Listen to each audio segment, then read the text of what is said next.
Hey gorgeous, this is episode number 271 and the amazing Peter Sandeen is back on the show today. Hi, this is Peter Sandeen. You're listening to Heart Sells podcast with Christine Schlonski. Enjoy.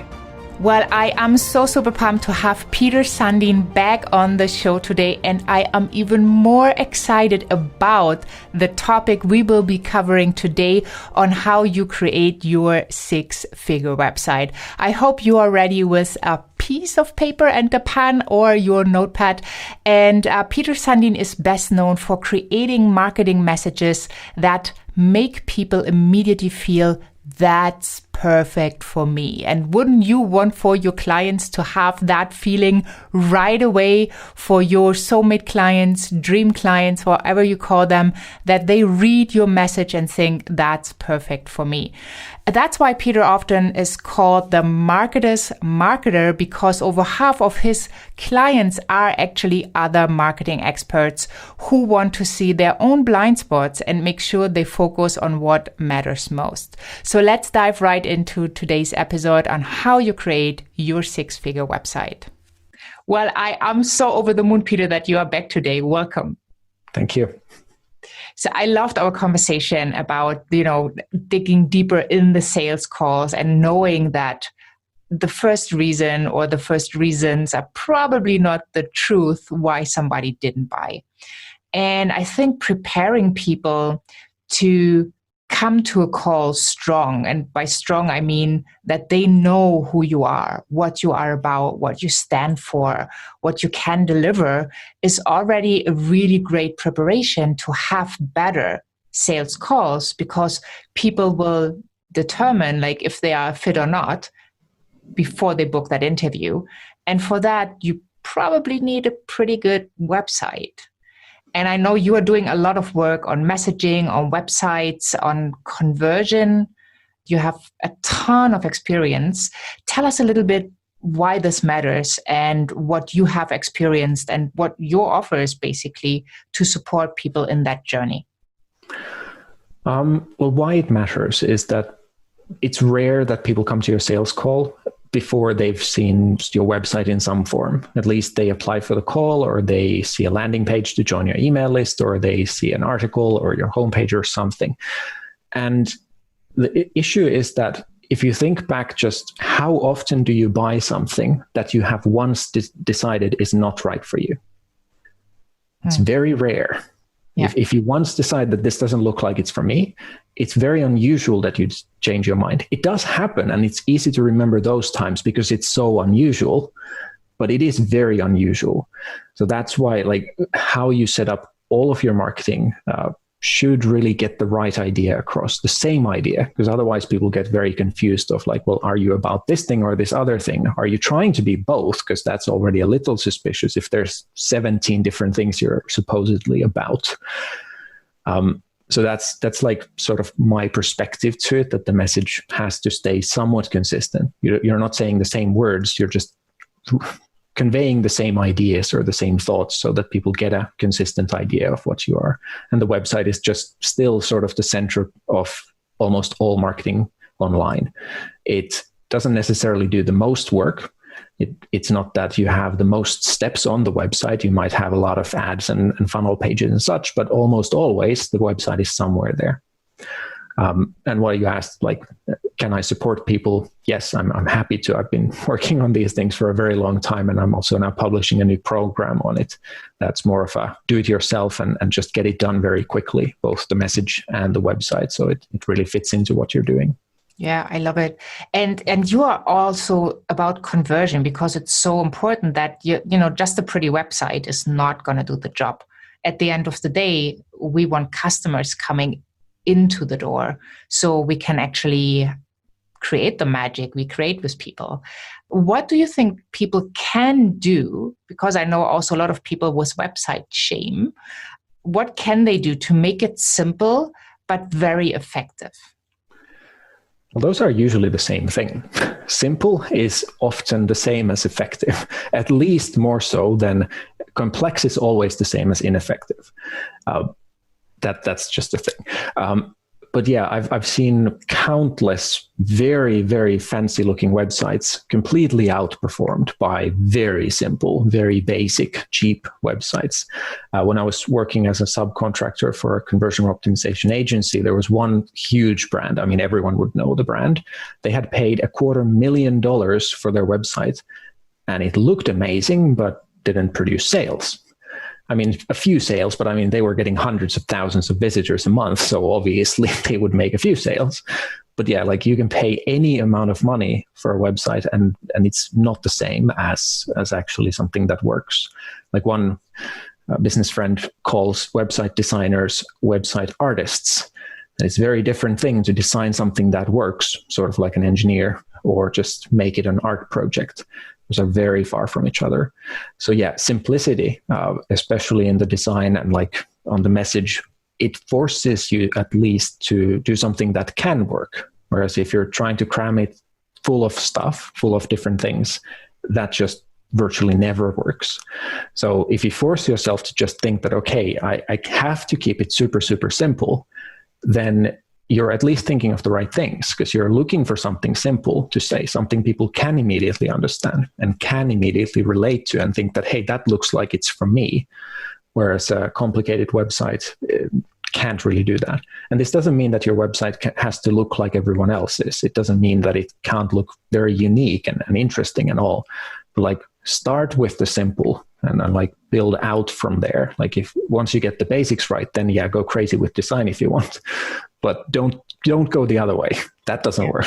Yeah, and don't overdo it, right? So sometimes I really have a hard time when I see a super ugly website that supposedly converts really, really well. It's just something within me that goes like, yeah, but why? Like, why that doesn't the person take better care of the beauty on the page? But beauty is also one of my values. So I'm probably more on the side of looking at pretty websites and then probably not buying because I get so caught up in pretty pictures and designs. So I totally see the point. So what can, like, for example, consultant, a coach, a healer, what's important for them to have on their page so it's as simple as it can be and they have a good chance of people actually clicking so they can sign up for a call? Well, we go back to the marketing message. And again, how I look at it is, what is it that people need to understand about you or your product or service so they want to buy it? And that's the message, the things that really make the biggest difference there. If you know that, then you really just say it. You just make sure that those things come across. How you say it varies from page to page, obviously, because somewhere you have a lot of space and other places not so much. But so it's not about the words. It's really about what is it that they need to understand. And then just say it. And the more easily people can understand it, the better. So if you want to be really fancy with words, try poetry. Don't shove it into marketing. It can work. I'm not saying it cannot work. I'm just saying it's really hard. And it's probably a risk not worth taking. So start, again, something simple, and then build out from there. So it really doesn't have to end up looking ugly. That's not at all the point. It doesn't have to end up looking minimalistic. It just has to be one where people immediately see what they are supposed to see, and not a lot of clutter around it, because every piece of excess stuff just takes away attention from the things that really make the difference. So that's where I would start. And what do you need to say? It really depends on your case. But generally speaking, maybe the simplest thing to wonder about or think about is, what is the pain that people really want to get rid of that you're helping them with? One that they can easily understand and believe that you really do help with. And then just say that. Yeah. Make it easy for people to understand that they can get something they really want. And then you can improve on that, but that's a decent place to start from. So would you also say that leading with pain in the conversation is stronger than leading with the happiness and joy they get once they are through the process? Usually, unfortunately, yes. There's plenty of studies on it that people will work harder to avoid the same amount of pain as the same amount of pleasure. So if I offer you $100 to do something, you're willing to do a lot less than if I told you that I'm going to take $100 away from you if you don't do. and it works consistently. There are exceptions. If people in your industry, like your target customers, truly are primarily concerned with a positive outcome, they're not in pain, they're not concerned with any problem they have, but rather they just want something better. It's extremely unusual, but it does happen. But in those cases, yes. If your target customers are not thinking of a pain, or if not feeling a pain or thinking about a problem, then yeah, don't talk about those. But generally, unfortunately, that's just not how humans work. We are far more concerned with issues rather than our positive goals. Yeah, and I totally agree. I also know the studies, and I also teach for sales conversations. You have to talk about the pain, and you have to hold the space so the person can experience it and get really, really clear. Because then from there, once they are clear, they know where they want to go and what the outcome is. But if it's just wishy-washy and a vague idea of, it just doesn't feel good, then it's not helping you to really show how you can help them in a way that is very appealing. So it already starts at the website. Yeah. Yeah, the attention, like get the attention. You get that with something people want to avoid, right? Yeah. And it usually starts actually somewhere else. It might start, well, okay, if you write content on your website, then that might be the first contact you have with people. But in a lot of cases, it is an advertisement, or it's a referral from somewhere, or it's a search engine result, or it's often something else. And just making sure that it stays consistent really does make a big difference. So it stays consistent in all the different places you show up? Yeah, and so that when people see the first message, it's not different from the second or the third or the fourth, but rather that they immediately see that, hey, this looks really good. And it just keeps building on that. Like, yes, this is exactly what I want. Like, is this really? Oh, it really is.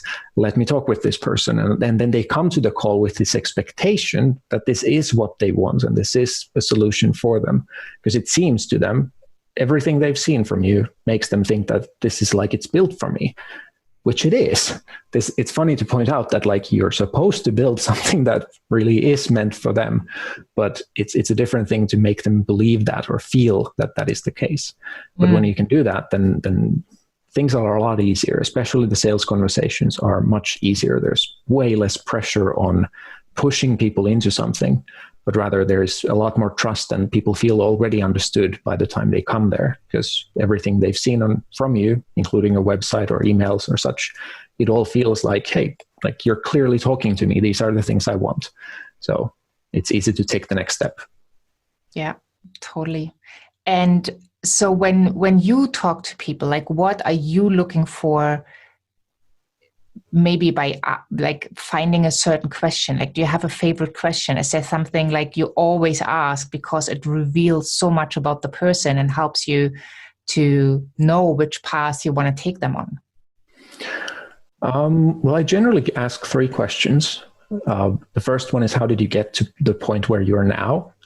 That's honestly more about them feeling understood rather than it affecting very significant. Like sometimes it does, so it's important to ask, but that's more about that.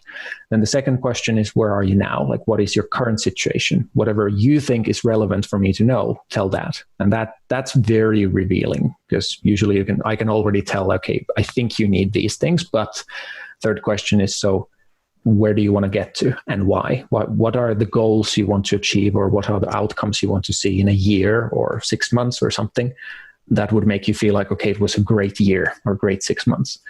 And like with those 3 questions, I can usually very easily tell if I'm the right person to help them or not. If not, then I'll just tell them that, like, okay, sounds great. I think maybe this person could help, or maybe you should look into this thing. I'm not right for you. But if it is, then I can much more easily tell them that, like, here's what I think you could do. Here's also how I can support you with that. And it's never a sales call as much as it is me getting to make a recommendation. And then if they like the recommendation, then I can say that, well, are you interested in getting help with it? And I don't think anyone has ever said no if they like the recommendation, because it's, yeah, go ahead. You can use it yourself if you want to, but like might be easier with some help. Yeah, totally. And I love that you also like send people somewhere else and really help them to get a recommendation. It can be a person, but it could also be like a book or like another resource somewhere. And sometimes people are not as educated as they need to be to work with you because they haven't reached that stage of maturity. And then you can just give them something they can work towards that stage so they can come back at a later time. That's also what I love to do. So is there like a book that made a huge difference in your life that you could recommend? Does an audiobook count? It does. Honestly, what made the biggest difference in my life was Tony Robbins' Personal Power. I was probably 16 or 17 when my then girlfriend, now wife, got it. And it completely changed both of our lives because neither of us had any idea that life could be so much better than what we had seen in our like immediate circle of people and like what our parents thought both our parents were. They had very small ideas of what life can be. So that honestly made the biggest difference. Just completely different level of control over your life was what I got from it. But wow. Yeah, that's so powerful. And that again brings us to the idea of dreaming big. Yep. Right. That's also something that I like to show my clients in a conversation is seeing possibilities. Right. And then when they dream too small, I tell them, I don't know how, but what do you do when you talk to someone who doesn't dream big enough? Well, I usually point out that like that's small. Like when you get that, like if I help you, like you'll get that. What then? Like let's talk about something that's a little bit of a challenge. Like that's because I mean I just can't help myself. If someone has very small dreams, then I'm immediately like, come on, like. Yeah. Think big, like you have way more potential than that.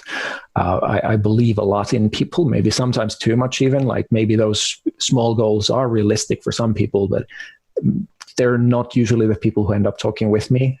I don't tend to attract people with very small dreams. I also don't attract a lot of people who have these crazy billionaire dreams or something like that at all.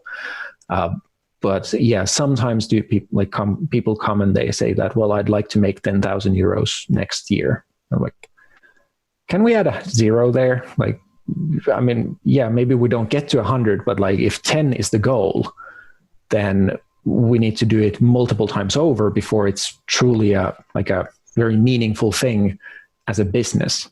Yeah. It can be a meaningful outcome for someone personally. If they've never made a sale online, then the first dollar is big, but that's how I usually look at it, that let's put goals that we don't even have to reach them. If we get halfway there, it's already good.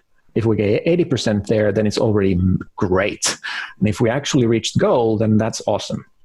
Yeah. And usually I set goals that are about twice as big for the client. I mean, I don't tell them, but I often think in my head that, okay, they want to get 100,000 extra. So how do I make them at least 200 or 300 or 500? Like what would make 100,000 seem like peanuts?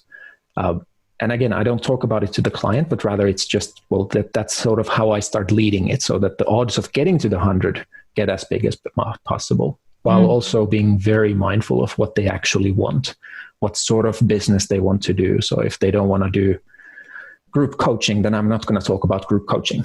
If they don't want to do X, Y, and Z, then I won't talk about those. A lot of people don't, for example, want to do sales calls.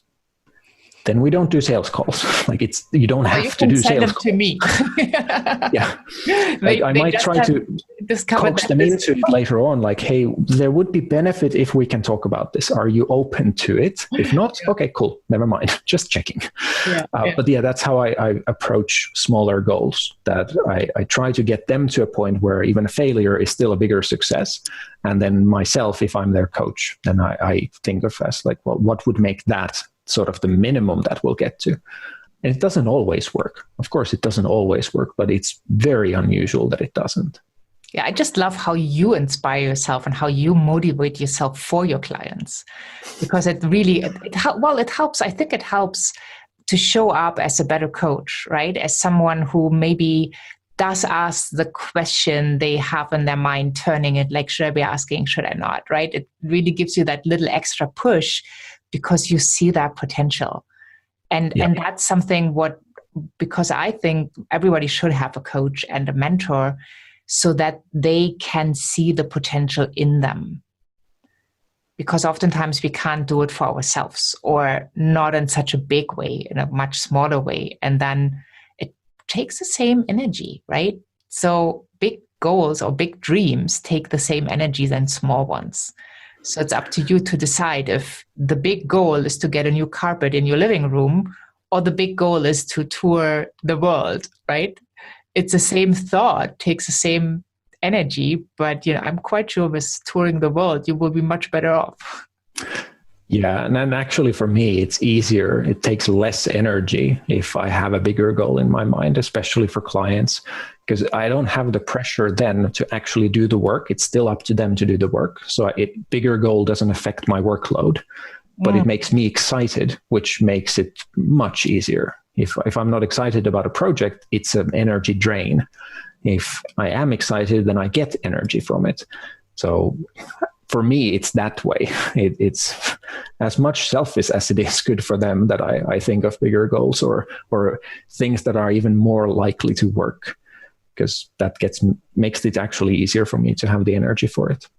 Yeah, but that's a good point. I'm always, when I come out of a client call, I'm always energized. It's always fun. And luckily so far, I've never taken someone on board who frustrated me or who did take my energy. So that's really cool. So what does hard sells mean for you? Well, I think it's if I have to translate it, I think it is like I can see it two ways. One is that either we are really there to help the other person figure out if this is something they should get, if it would actually help them with something that's meaningful for them, if they should buy it, if it would be a net positive for them to do it. And I think the other way is to look at, heart as in emotions are really the thing that drive behavior. You only make decisions based on the reptilian brain that only consults the other parts of the brain. So emotions are a massive part of it. Obviously, emotions are technically just another part of the consulting phase, but they are at least as great, if not much greater than the logical side. So keeping that in mind, that you can't make sales by just convincing people that they ought to buy this because features. It is really about them feeling that this is good. And if you sell to companies, that also means that you need to convince the individual to feel good about it. And it's not about saying that, the company will save this much money. Unless it reflects well on them, they probably don't really care. Like, they will say they care, but it probably doesn't have any impact on them because it doesn't serve any purpose for them other than to just feel like, they're doing their job, which can be meaningful for some people. But again, it's not saving money. It's about them doing their job well. So really, those are the ways I would translate hard sells. Yeah, I love it, and it's so true, and basically it reflects the whole conversations we had about giving the first reason, the excuse, and not going deeper, because we kind of want to protect ourselves, and it's really difficult to admit that we don't have a clue why we bought something, right? Mm-hmm. We just got triggered, and we feel great having it, and technically we could have used another product. Yeah. So what is a parting piece of guidance that you want to leave us with? I think if really just one thing, then it's instead of having a goal that you measure yourself up against, focus on the path there, or focus on the process that gets you there. It's very, very unusual for anyone to reach any meaningful goal if they don't actually have a proper process for it. You might just get insanely lucky, but that doesn't usually happen. But if you show up every day with a proper process for reaching a goal, you tend to get there. You can't guarantee it, but if you keep going forward, then unless it's an infinitely long road, then you will eventually make it there. And make it such that you feel good about it, because it's easy to spend years and years on paths that don't feel right. I often talk with people who are extremely relieved at the end of the call because they, for the first time, have a plan for doing marketing that actually feels right to them, as opposed to something that feels sleazy or against their values, or just they have no idea how to do it and they're really uncomfortable with it for whatever reason, like, yeah, focus on the way there rather than what the outcome is in the end, because you can't control the outcome. You can control what you do.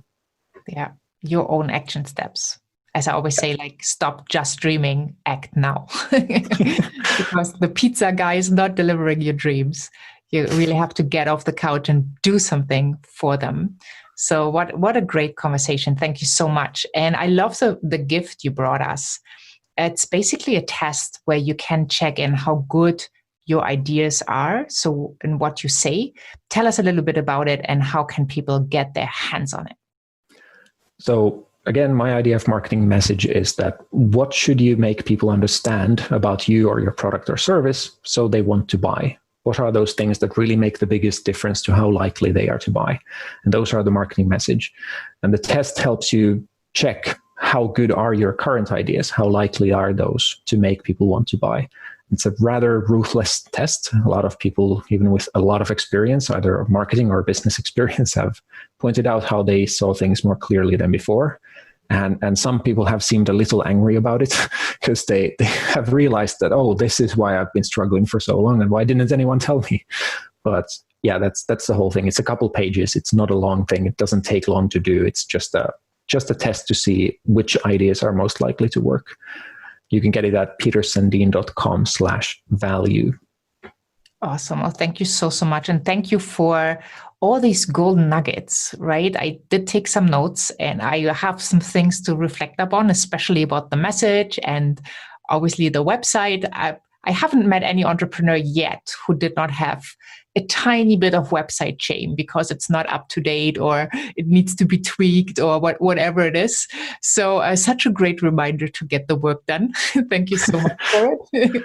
I'd argue, though, that once your website converts, as in it makes you the money you want, then you probably don't have the shame anymore. So, well, yeah, totally. Like, it depends on what you see as, like, do you want to have 100% automation, right? Yeah. So do you already have something in place that is a course that people can take and you don't even need to show up for it? So there are so many layers and levels of how you can organize it and where you can put your focus. So yeah, it's really great and inspiration pure. Thank you so much. I'm going to make sure that all the links to you are on in the show notes so people can connect with just one click away. And I want to invite you, my dear listener, to really check out Peter's work. He's amazing in what he does. And I'm sure you will be delighted to be connected with him and to learn from him. And take the test. Don't miss out on this opportunity, even though it might feel a bit painful. It's totally worth it, and it will give you a ton of clarity. So thank you so much for having been here. And thank you and have a great day. Thanks. Bye.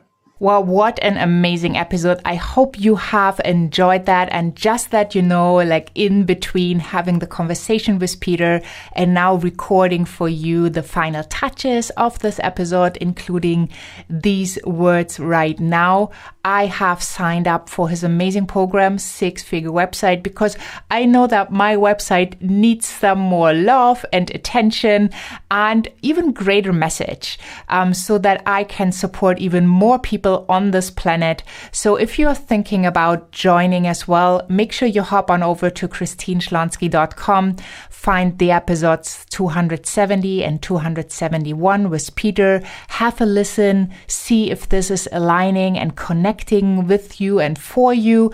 And then also check out his amazing free gift, which is a test on checking how good your ideas of what you could say in marketing really are.